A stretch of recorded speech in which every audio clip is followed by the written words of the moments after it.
So glad to have you all here for another week of the wedding frame. Now, let's talk about certain things in this industry that everyone notices, but almost no one says out loud. And the longer I've been a wedding photographer, the more I've realized something that might surprise newer photographers. Talent is rarely what damages a career, it's behavior, not your camera, not your presets, not whether you shoot film or digital. Behavior, the way you speak about clients, the way you move in a room, the way you handle pressure, the way you treat other vendors, the way you respond when something doesn't go your way. Those things travel quietly but quickly. And what's wild is that you can be incredibly talented and still slowly erode your reputation without even realizing it. So today we're talking about 10 red flags in wedding photographer behavior that quietly damages careers. Not dramatic scandals, not horror stories, the subtle stuff. The patterns that separate photographers who last from photographers who burn out, plateau, or get quietly avoided. And listen, this is not me pretending I've never gotten something wrong. Growth requires self awareness. If you've been in this industry long enough, you've probably brushed up against at least one of these. And so this is not any kind of shame. It's really going to be about refinement in your photography business. And let's get into it. Red flag number one, speaking negatively about clients. Let's just start here because this one spreads fast. If you are publicly complaining about a bride, venting about a mother of the bride, or subtly mocking a wedding choice online, that's a red flag. And I know weddings are emotional and families are complicated. Timelines can fall apart and people project stress in weird ways. So you will absolutely have difficult moments in this career. But here's the difference between maturity and immaturity. Maturity processes privately. Immaturity performs frustration publicly.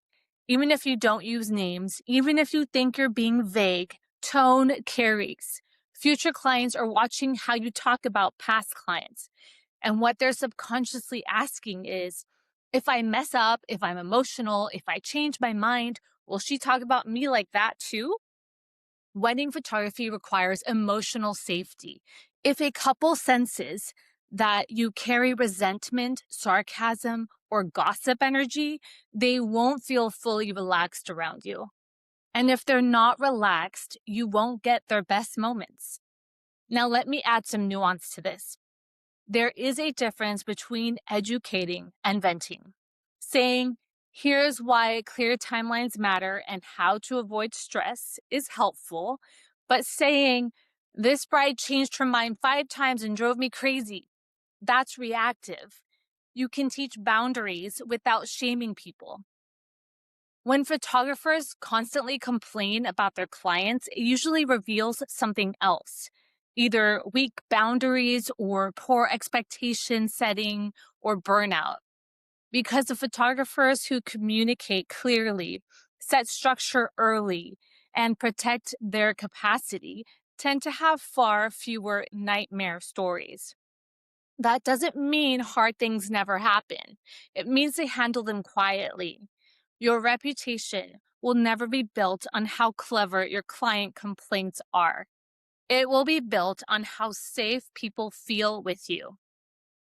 Red flag number 2, making the wedding about yourself.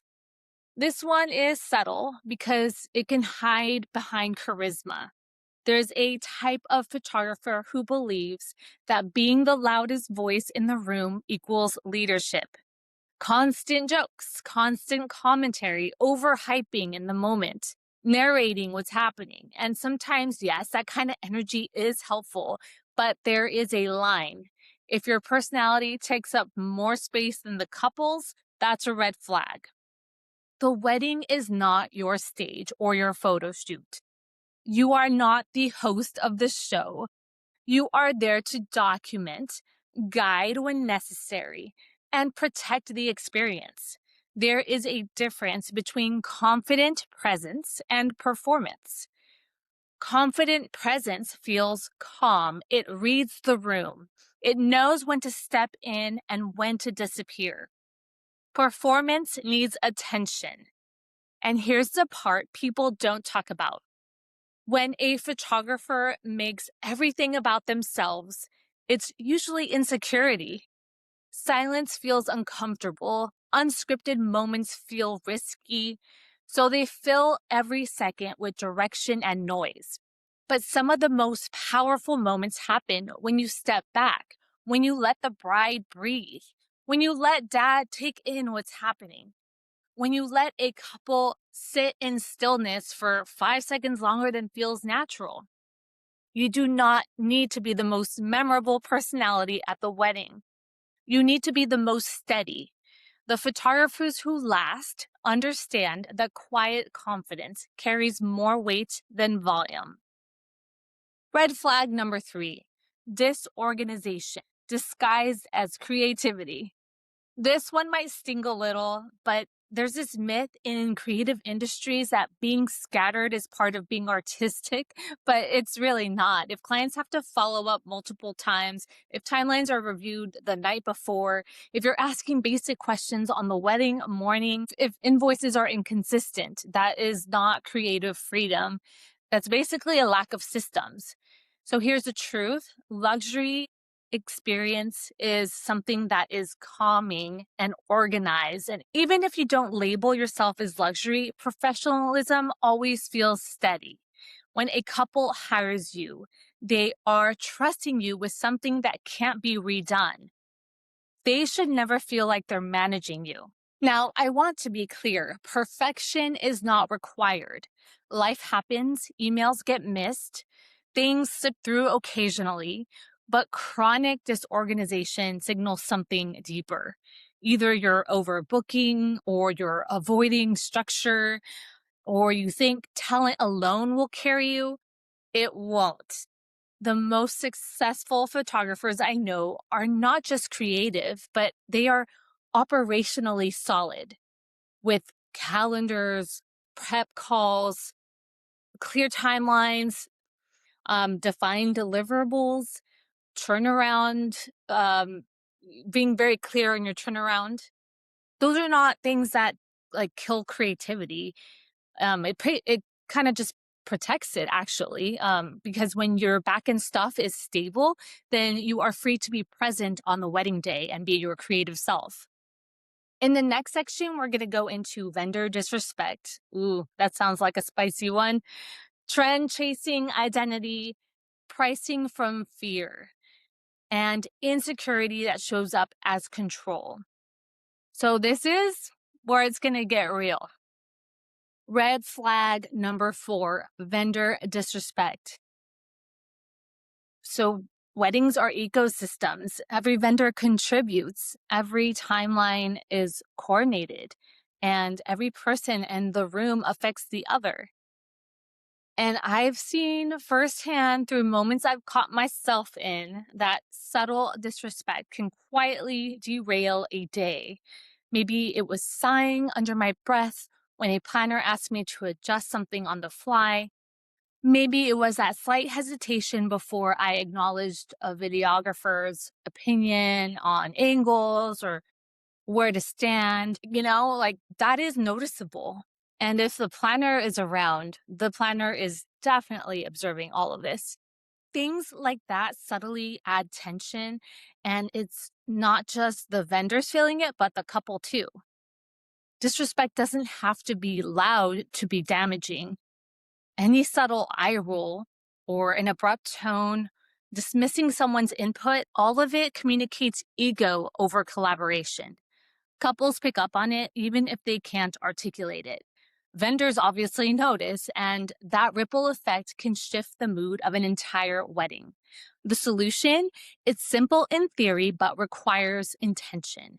Treat vendors as partners, not as obstacles. Communicate clearly and acknowledge when someone else has a better idea. Predictability and respect go a long way. When you operate this way consistently, weddings definitely flow easier. There's less tension, more camaraderie. and you start building a reputation as someone who is reliable and great to get along with. So that reputation will travel faster than any social media post will. Let's move on to red flag number 5, inconsistent or trend driven identity. This is a trap that catches almost every photographer at some point. It's so tempting to chase trends. And of course, I've been there. We do need to keep up with the trends, but without being too trendy. I know it's kind of complicated, but the problem is that clients hire what they see. If your portfolio promises one aesthetic, but your feed shows another, it plants doubt. Even a little bit of inconsistency can make them think, am I getting what I expected? That doubt may never be spoken, but it's real. So evolution is necessary. Chasing trends isn't. When I experiment or pivot, I ask myself, does this align with my brand? Does it support the stories I want to capture? Does it clarify or does it confuse? Consistency builds trust. Chaos builds doubt. Identity goes beyond editing style, of course. It includes workflow, client interaction. If you're inconsistent in communication, follow up, or preparation, it creates a perception of unreliability. Couples don't consciously notice all these things, but they feel them. Over time, consistency erodes confidence in you as a professional. Red flag number 6, pricing from fear. Pricing is one of the most common ways photographers unintentionally sabotage themselves. In the early part of my career, I undercut clients to book faster or offered discounts impulsively because I feared losing a lead. What I learned is that fear-based pricing attracts clients who are primarily focused on cost, not experience. And it communicates to the market that your work isn't as valuable as it should be. On the other hand, I've seen photographers price extremely high without creating systems, communication, and delivery that justify it. Luxury pricing isn't a number, it's an ecosystem. Once again, there's preparation, communication, timeline management, presence, and consistent results. A healthy approach comes from understanding your value and standing by it. I shifted my pricing mindset by asking, what does a client truly receive when they hire me? When I focused on what I provide rather than what everyone else is charging, then the types of clients I attracted changed dramatically. They valued the experience instead of hunting for a discount. Fear-based pricing also often leads to resentment. I think we've all been there. And you just don't feel that great when you show up to the wedding that, you got such a discount for. You feel undervalued. You overwork, you overdeliver, and you feel trapped in your own calendar. Long-term success comes from pricing aligned with value and boundaries, not panic. When you build confidence in your pricing, it's liberating. On to red flag number 7. And we've got only 10 of these. So, but let's move on to 7. Insecurity that shows up as over control. This is one of my favorites to unpack because it is so human. Insecurity often masquerades as professionalism. It shows up as over-directing couples, overshooting every moment, or over-editing images because you don't fully trust yourself to capture what's happening naturally. I've been guilty of this. We all have at the beginning of our careers. Sometimes I totally would overshoot at a wedding because I just couldn't trust that the right moments would happen organically. So, and over control is kind of a subtle form of anxiety. You're projecting your fear onto the day, and couples feel it, even if they don't say a word. Over directing interrupts natural interactions and diminishes the emotional authenticity of the images. The mature alternative is simply trust. Trust your instincts, trust the couple, and trust that the moments will happen. Prepare, of course, but allow space for everything to just happen organically. Some of the most powerful shots happen when you step back and observe rather than trying to orchestrate every detail. The difference is actually pretty palpable. Couples feel more relaxed, and then vendors are collaborating pretty seamlessly, and your presence becomes an invisible thread that holds the day together. So these last four red flags, vendor disrespect, inconsistent identity, fear-based pricing, and over control, they're all interconnected. Disrespect often comes from insecurity. Inconsistent branding can come from fear of not booking enough. Pricing from fear can fuel the over control on the wedding day. I've learned that tackling these is more like about awareness, about like pausing midday to check in with yourself, asking yourself, am I reacting out of ego, out of fear, or am I operating with intention? The practical strategies that I use are reflecting before the wedding, taking 10 minutes to check in with myself, review my plan, and set an intention for the day. This is all besides, of course, reading up on every detail that I have in my notes about the couple from the consultation until the wedding day, and studying the timeline very well. And before things start, I make a point to touch base with the planner, the videographers, if there's a content creator. It's just important to have that clear communication up front, and that prevents tension later. And then there's brand alignment. When you're planning your posts on social media or you're editing, you can ask yourself, does this serve my story and portfolio, or am I chasing trends? And then there's the practice of trust. During a wedding, I challenge myself to step back from directing every moment and just observe and capture the moments that I know that will really truly tell the story. Even small adjustments in these areas can add up over time. The goal is to always come across as the ultimate professional, where your presence enhances a day rather than dominating it. Red flag number 8, emotional reactivity under pressure.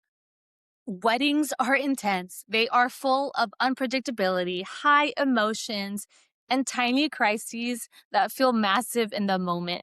Feeling a little bit of irritation, tension when something doesn't go right on a wedding day. I can guarantee you couples feel that. Vendors feel it too. Emotional reactivity isn't about losing your temper dramatically. Often it's subtle, a clipped response, a tight smile, a tone that communicates frustration. Like, people notice these little cues and it ripples fast. And then, so the solution is not emotional suppression. I'm not asking you to do that. It's just to have emotional awareness. It's not that you need to feel nothing, but you do need to manage your reactions, emotions. You could practice grounding techniques with a few deep breaths, a mental reset, and a focus on what you can control instead of what you can't. That little bit of time to do that can change everything. And being a professional isn't that you have to be perfect in every way, but you do need to be steady and reliable. Couples trust that far more than they trust perfection. And I spoke about Gen Z in another episode, and especially this newer generation that is getting married. They value that more than anything. You don't have to be perfect. So just keep that in mind. On to red flag number 9, needing external validation. This is kind of huge, especially with social media being the constant backdrop of our careers. It's easy to let those likes, comments, or publication features dictate your mood. I have been there. I have hit publish on a post, refreshed my phone, and let the numbers decide how I feel about my work. Well, that's not good and definitely not good for your mental health. External validation is pretty temporary. Like tying your self worth to it is dangerous. It fuels overwork, perfectionism, and reactive decision making. You start editing excessively just to please, shooting obsessively just to get attention, and ultimately you lose your grounding. Instead, focus on internal validation, your standards, your values, your ability to show up fully. And you can ask yourself, am I proud of this work? Does this align with my style and intention? That is what is sustainable. That is what keeps you being consistent. And when you stop chasing approval and start chasing that alignment, then your confidence becomes quiet but unmistakable. And we are here at the last one, red flag number 10. And again, these are red flags of wedding photographer behavior, so that when you are at your next wedding or when you are communicating with your couples or fellow vendors, you can avoid these things. So the last one is about lack of self-awareness. This is the umbrella over almost all of the others. If you're not checking in with yourself, reflecting on your behavior, and noticing patterns, red flags creep in without you realizing it. Self-awareness looks like pausing to ask, am I stressed? Am I reacting out of ego or fear? Am I showing up as the professional I want to be? It's noticing when you are feeling a little frustrated in front of a vendor or a couple. It's noticing when you're chasing trends instead of evolving intentionally. The photographers who thrive long term don't just work on their craft, they work on themselves. Emotional intelligence, reflection, curiosity about your own behavior. All of this adds up. One practical habit I use is after every wedding, I do a short debrief with myself, not to judge or beat myself up, but just to reflect on what went well, where did I maybe drift to, where I could have shown up a little more calmly or with authority. Even 5 minutes a day like this trains your awareness, strengthens your presence, and it prevents small habits from becoming career damaging patterns. And besides reflecting with yourself, you can also talk to people that you trust to tell you the truth on your behavior, on the way that you react and handle things. You can learn a lot about yourself from other people. All right, so there you have it, the 10 red flags that quietly damage a wedding photographer's career. So to recap, it's speaking negatively about clients, making the wedding about yourself, disorganization disguised as creativity, vendor disrespect, inconsistent or trend driven identity, pricing from fear, insecurity that shows up as over control, emotional reactivity under pressure, needing extra validation, needing external validation, and a lack of self awareness. That's a good number of red flags to avoid. And I hope that this was useful for you. I think it's important to talk about every aspect of being a wedding photographer, and sometimes talking outside of the box of the photography business box is important too. It really all ties together, and I want you all to just be as successful as possible. That's why I'm doing this. I'm happy to mentor, but I'm definitely not pushing that. I'm happy to meet for lunch with anyone. I just feel like after 10 years in this business, I have a lot to give. And I just want everyone to avoid mistakes as much as you can and know all of these things before you really jump into your full-time photography career. So I really appreciate you all who are listening, and please feel free to reach out. You can DM me on Instagram at the Wedding Frame Lisette. And feel free to ask me any questions. Maybe you have an idea of something I can talk about on the podcast next, or you would like to be a guest. And can't wait to see you guys and talk to you next week.